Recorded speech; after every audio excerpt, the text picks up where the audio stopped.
Okay, so welcome to the One Source Distributors Smart Water Solutions webinar. I'm going to go over some introductions. First, so we have myself, Eddie Cordova from One Source Distributors. I'm the product manager for all of the VFD's PowerFlex drives solutions. And then we also have Rob Ryan, who's going to be helping with the presentation today. Rob Ryan is the local information technical consultant. And Matt Wright will be monitoring the chat in case there's any questions that come in. We'll answer those questions at the end of the presentation. So let's start off by going over some of the challenges that water districts face today. Water districts need to meet accelerating water demands, improve process efficiency while reducing total operational costs.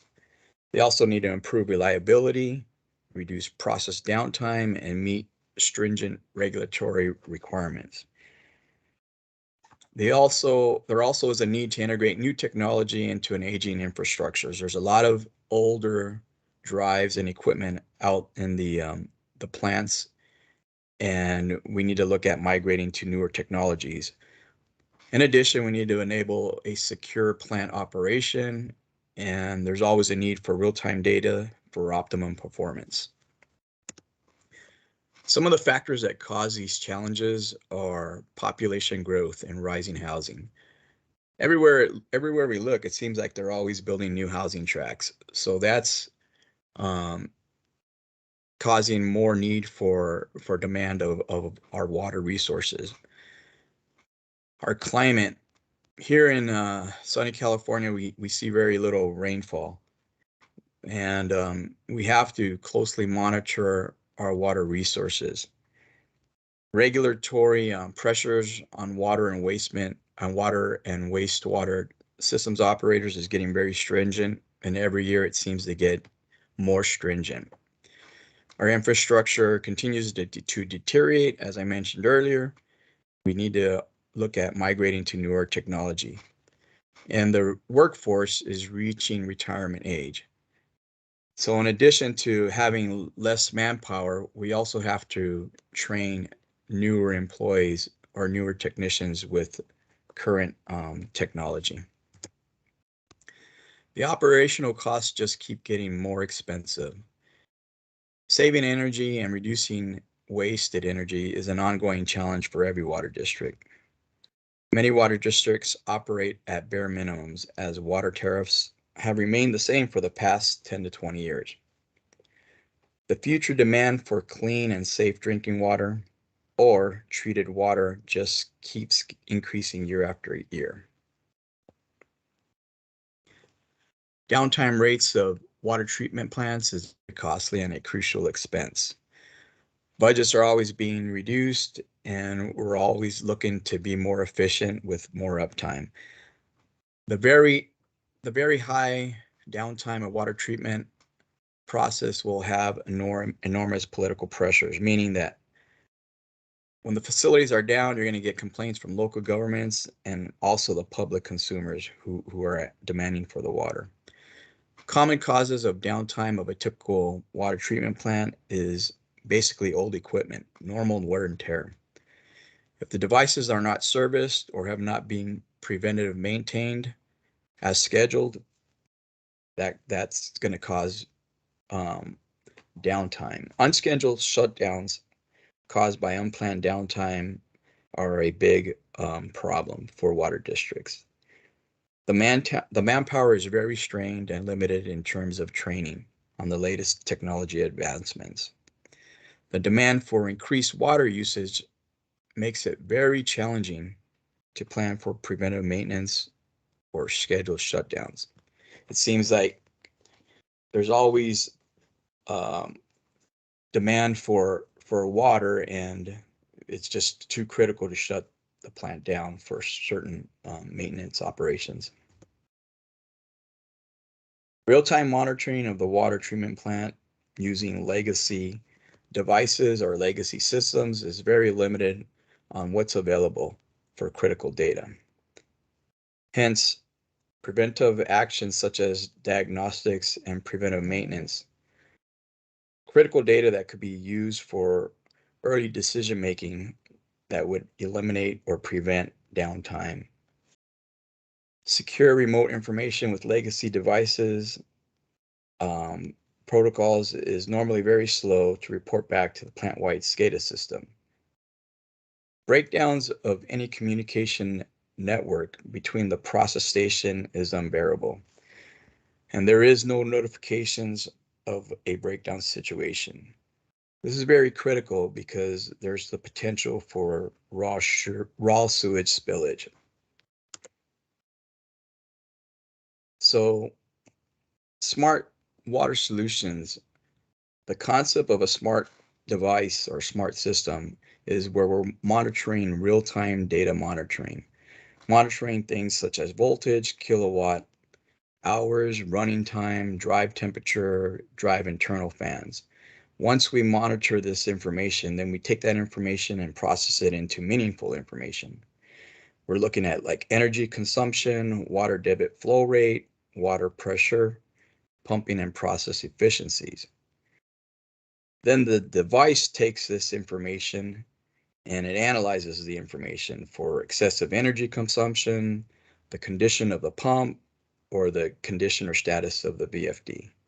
Once all this information is processed and analyzed, then a maintenance worker or an electrician can decide if maintenance is required, or they can schedule for unplanned downtime, or they can schedule for actually planned downtime to eliminate a catastrophic failure of a drive. So what makes a PowerFlex VFD a smart device for smart water solutions? The PowerFlex drives are efficiently designed for easy maintenance and easy operation. PowerFlex drives are user-friendly, predictive operation, and built for simple maintenance. Rockwell Automation's standard approach is with simplified engineering for easy operation, simple maintenance, and serviceability of your investment in a PowerFlex VFD solution. PowerFlex drives are smart devices that allow for smart performance of motor and pump controls. They have built-in real-time operational intelligence, and they have algorithms and features within the drive for automated commissioning and optimization of the drive performance. Rockwell Automation low voltage VFDs. Some of the key features of a Rockwell Automation drive is premier integration. PowerFlex drives have AOPs, add-on profiles that allow for simple integration of a drive to a logic system. They have an extensive power range, and for critical or safe applications, safe torque off and safe speed monitoring are available. They have predictive diagnostics and predictive maintenance, which allows for reduced downtime. They have solutions for regeneration, harmonic mitigation, or larger common bus DC systems. The power range of a PowerFlex drive is from 1 horsepower all the way up to 6,000 horsepower. Voltages available are 240, 480, and 690 volts. Many different enclosure options are available for whatever the application requires. And the newest addition to the PowerFlex drives is the PowerFlex 755T drive. The PowerFlex 755T drive has a horsepower range from 10 horsepower up to 6,000 horsepower.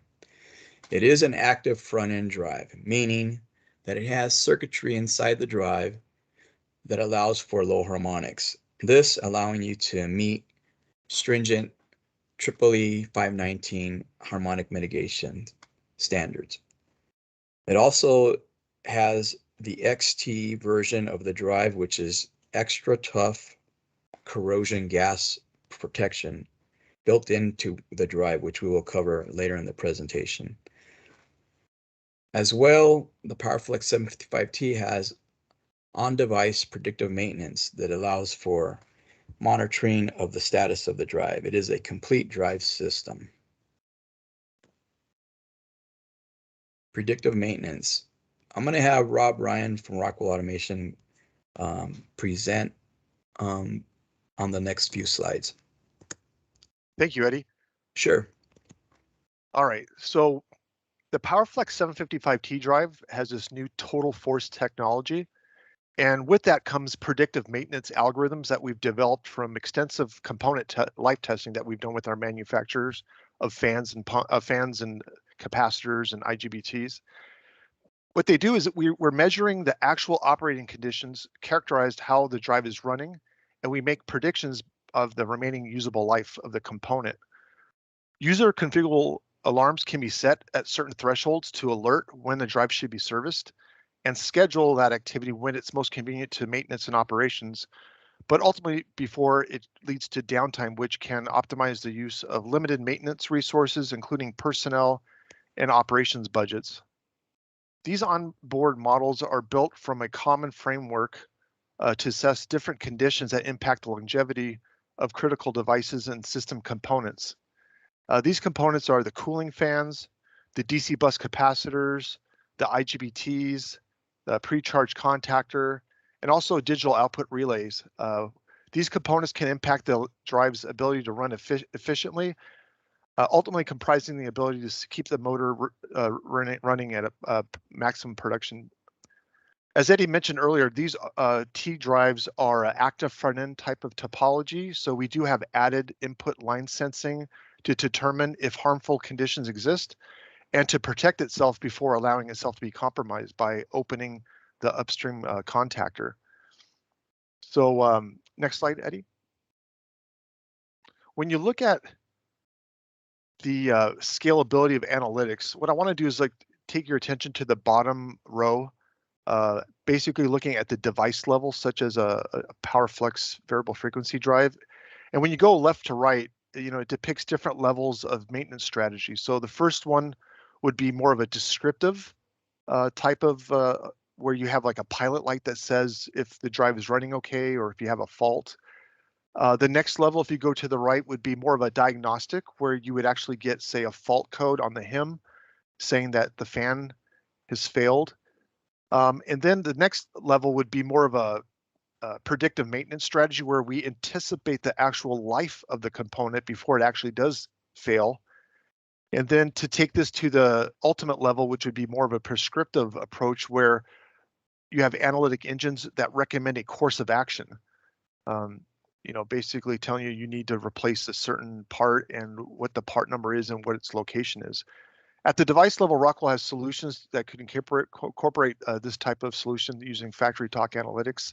And as we move up from the device level up to the enterprise level, it becomes more important to aggregate and contextualize all the available data from all the smart components or subsystems that are in a plant or in a system to understand what's going on with your process. Next slide.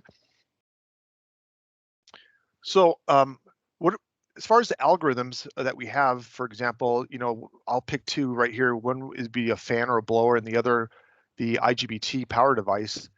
And with our patent predictive models, with a common framework, we're able to look at the usage as far as the life of the device. So for example, on the fan, we measure the actual temperature of the air going in through the fan speed, and also how many cycles that fan was running for. And then based on that, we're able to look at our vendor's cut sheet for that fan, and we could look at, some of the critical things would be the bearing life of that fan, and also the electrical connections and insulation of that motor for the fan to make sure we could predict, based on those key factors, how long that fan or blower would last. Same thing also with the IGBT. We're also measuring the DC bus voltage, the output current, output power factor, IGBT temperature, and we're also looking at the different bond wire and also the solder of the IGBT. And with those conditions, real time, we could predict how long that IGBT will last before it actually fails based on those conditions. Next slide. As far as graphical interfaces, using Rockwell's, for example, Connected Components Workbench or Studio 5000, when you open up the drive, we have this special screen we call the Predictive Maintenance Graphical User Interface screen, where we list all the devices that we're monitoring. And here I just zoomed in on the inverter fan, where you could see highlighted the actual location and the actual part number. And on the right hand side, you can see the remaining life and hours of use, or hours left of that fan. So it helps maintenance to get with their local distributor, order parts ahead of time and schedule that outage in a way that it will help keep that system up online before it actually trips or the fan fails. Next slide.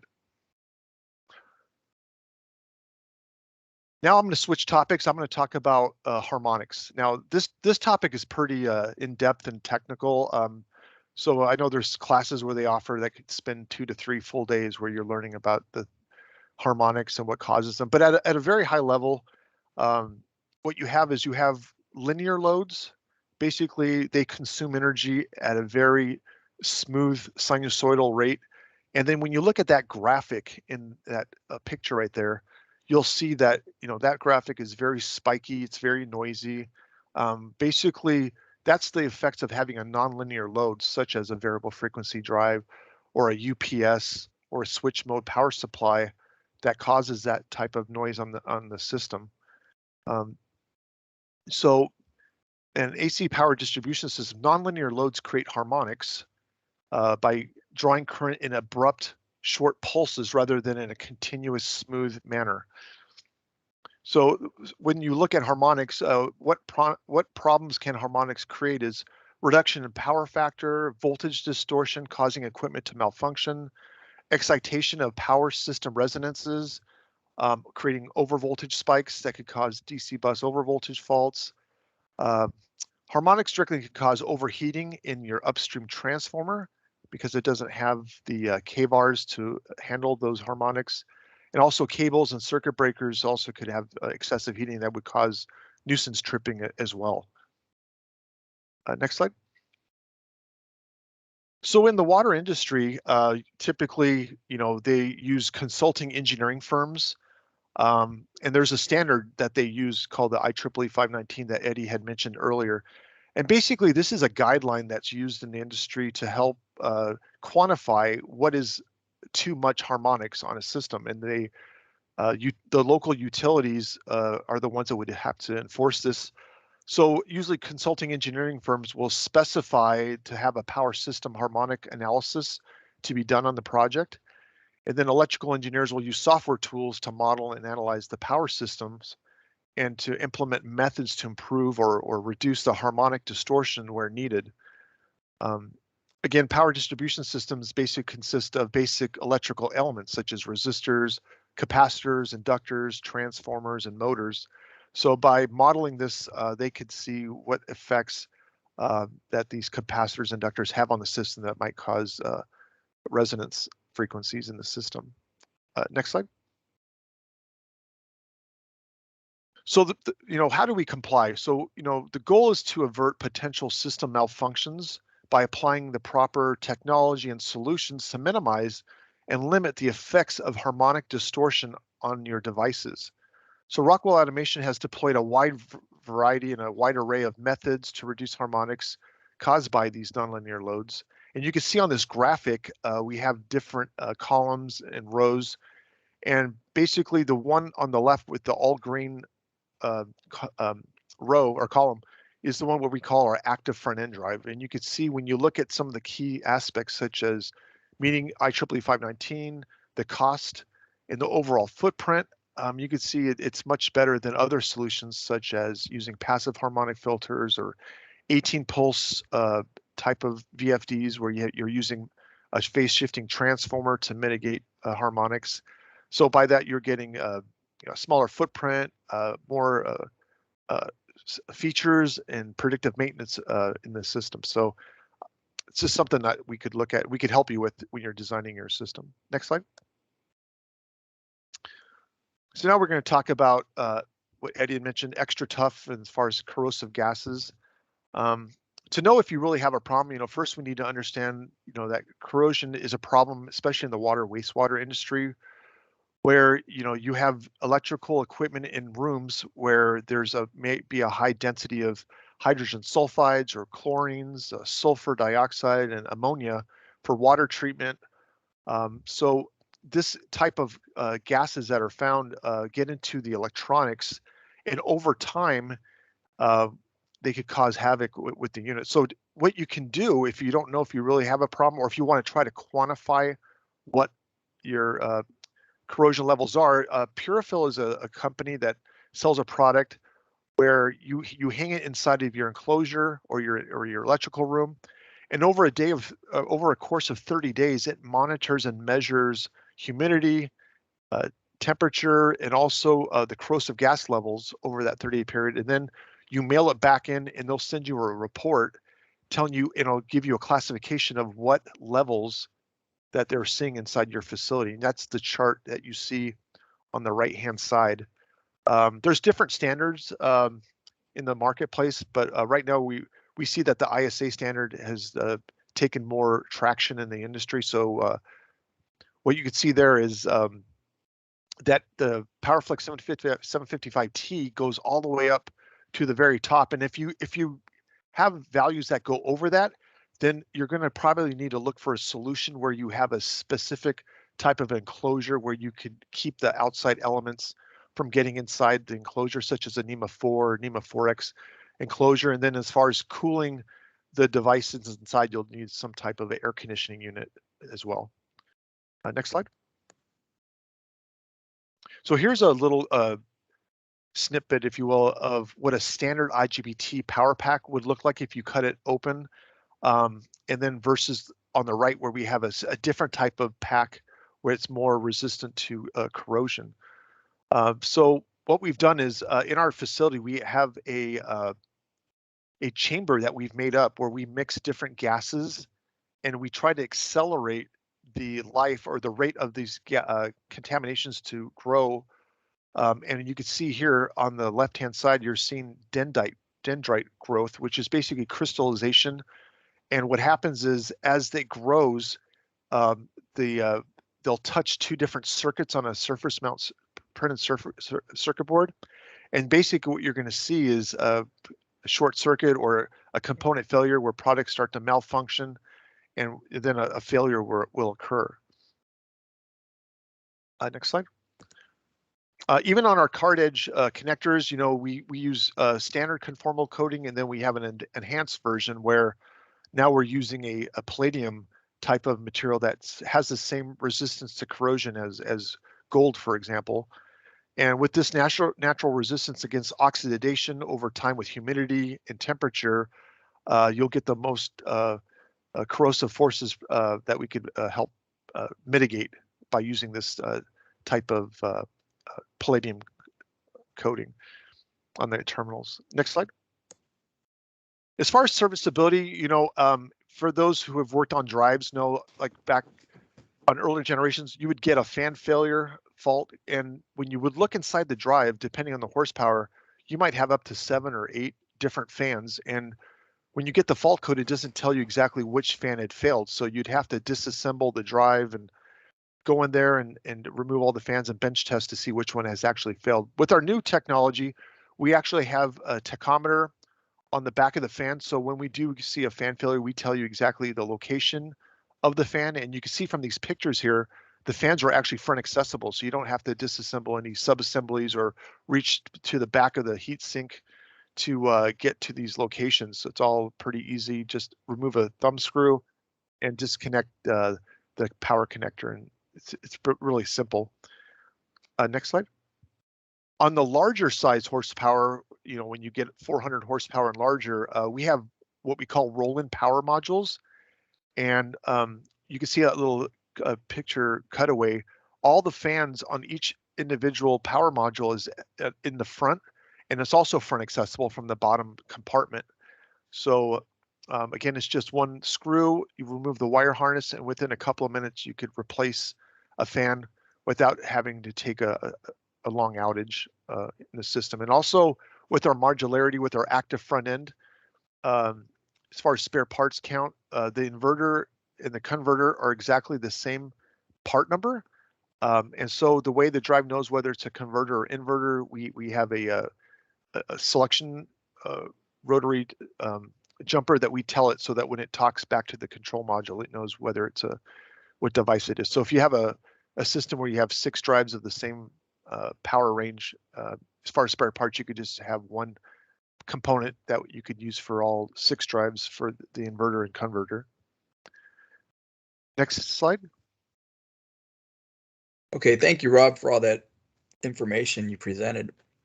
Next, Sure. we're going to talk about automatic device configuration. So automatic device configuration is exclusive to Rockwell Automation. It's intended to reduce downtime.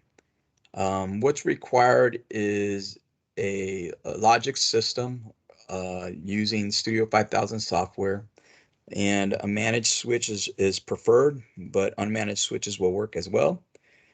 And a device, a PowerFlex device with an Ethernet connection. So all of with this system, all of the drive parameters and configuration are stored in the Logix controller.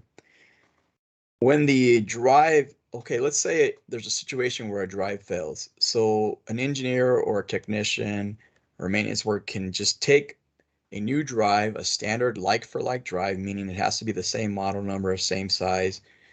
They remove the old drive, install the new drive, and as soon as they connect to the Ethernet port on the managed switch, the switch will make the connection, and the drive configuration files and parameters will start downloading to the new drive, as well as the compatible firmware.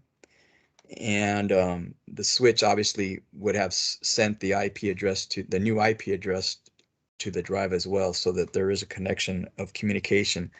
And so what this eliminates is from the electrician or the technician from having to reprogram a drive from scratch, meaning that this is the quickest way to get your drive pump up and running, since there's no programming involved. It's already pre-programmed or pre-configured in the controller Logix file. So as basically what it's doing is exactly what it says. It's automatic device configured. So the drive automatically is configured. There is no extra work that needs to be done. The engineer can basically install it, power it up, and the pump is ready to go. I think that's it. Matt, were there any questions in the chat that we need to I don't review? see any questions in the chat. I guess maybe you can open it up if anybody has any questions they would like to ask at this point. Sure. Okay. It sounds like there's no questions. So once again, I'd like to thank everybody for taking the time to join this webinar, and we look forward to seeing you on future OneSource Distributor webinars. Thank you very much. Thanks, Eddie. Sure. Thanks, Rob. Yeah, thank you, Rob. Oh, we have Layla's got her hand up, so I think she has a question. Yeah, Okay. sorry for the last minute question. I just was wondering, you said something about the typical voltages and horsepower of the drives. What are the typical voltages and horsepowers in water treatment facilities? Rob, you want to take that one? I'm just wondering what's applicable to water treatment. Well, typically what I've seen is most of the time it's 480 volts, 3-phase. Okay. For low voltage, and then there are some facilities that get involved with medium voltage. Mm-hmm. So that would be like 4160 type voltages. I don't really get involved with the medium voltage size drives, but I do know that there are facilities that use drives that are medium voltage rated. Okay, then I had a question about corrosion protection. You answered that already. But I do have a question. You mentioned that the people in these facilities and the facilities themselves are aging, and they don't have, one of the first slides said that they don't have any money because they haven't raised their prices, or so, at least that's the impression I got. So my question for you would be, what is the advantage of going after a water treatment facility as a system integrator? Well, first of all, we could look at migrating their older technology up to newer technology. Like a lot of the older drives weren't as efficient. They didn't have the communications and real-time data monitoring that we have now with the newer drives. Obviously, with the newer Ethernet type connections, we're allowing for more data to be passed back and forth between the controller and the drives. So it's just but do they have the money to spend on upgrades, is my question. I'm sorry. Yeah, that depends on which water district you're working with. Others have more money to spend than others, and then obviously they have to request for funding as well too. Right. But yeah, hey, Eddie, I was just going to chime in too. Sure. You know, because some of these migrations are not planned migrations. You know, because a lot of these water plants, the older ones have, like you said, older drives, and when those drives fail, they are kind of forced to migrate to the newer technology. You know, in my experience, almost all the water districts are not using Ethernet for drives. It's all digital and analog. Wow. So there's a huge opportunity, you know, to, like Eddie said, to get these customers to migrate to Ethernet, and to show them how to do it with securely. Because I think that's one of the reasons that these water districts don't want to move in that direction, is because of cybersecurity. But Right. Rockwell has the services and the equipment, you know, to help make these networks more secure. And I don't think that most of them are aware of that. And that's where the integrator could come in and explain that to them and help them set up these Ethernet systems where they're, like Eddie said, they can gather more data and do more. It can analyze their process a little closer, and also to do the preventive maintenance to help reduce the amount of downtime and shutdowns, because they have the data at hand to, you know, determine like preventative failures, you know. And also Adrian's on this call, and he can also give you a little more insight on the cybersecurity side of that. Yeah, I think he left. yeah, he left. He left. Oh, he Yeah. did. Okay. Apologies. Yeah. That's No, okay. no worries. But yeah, I mean, yeah, I think there's a lot of opportunity for system integrators in the water district. Mm. Bill, Okay. Bill, All right. you had your hand up. Did you have a question? Not a question, but I was just going to say, because I got sucked at Lane, pulled me out on a thing here, but you were mainly talking about just the PowerFlex drives on that and smart water, right? Yeah. Oh, good stuff. I was just going to say, there's in that same vein for all the other products. If I can share my screen for just a minute, I'll just show you three web pages just to see the other stuff that all goes on that same network here, right? So you can see what you got here. So if we blow this up, can you see this here? Yeah. So if we go SMC 50 soft starters, right? So if they don't need a drive, and we do a ton of this, especially in the water districts, right? They have a lot of SMC Dialog Plus, the older soft starts in there. So we're doing a ton of retrofits going to SMC 50. It's got better control, more algorithms. It's really good for pumps and stuff. They had pump control on the old things. Now they do have pump control and what's called linear acceleration. So you get better control for cavitation and water hammer and things like that. But again, on Ethernet, you get all this diagnostics, power monitoring, a bunch of stuff goes on with this, right? So there's good little video on that page about using it with water pumps and compressors, stuff like that, right? So that's SMC 50 is one of the things you want to be looking at.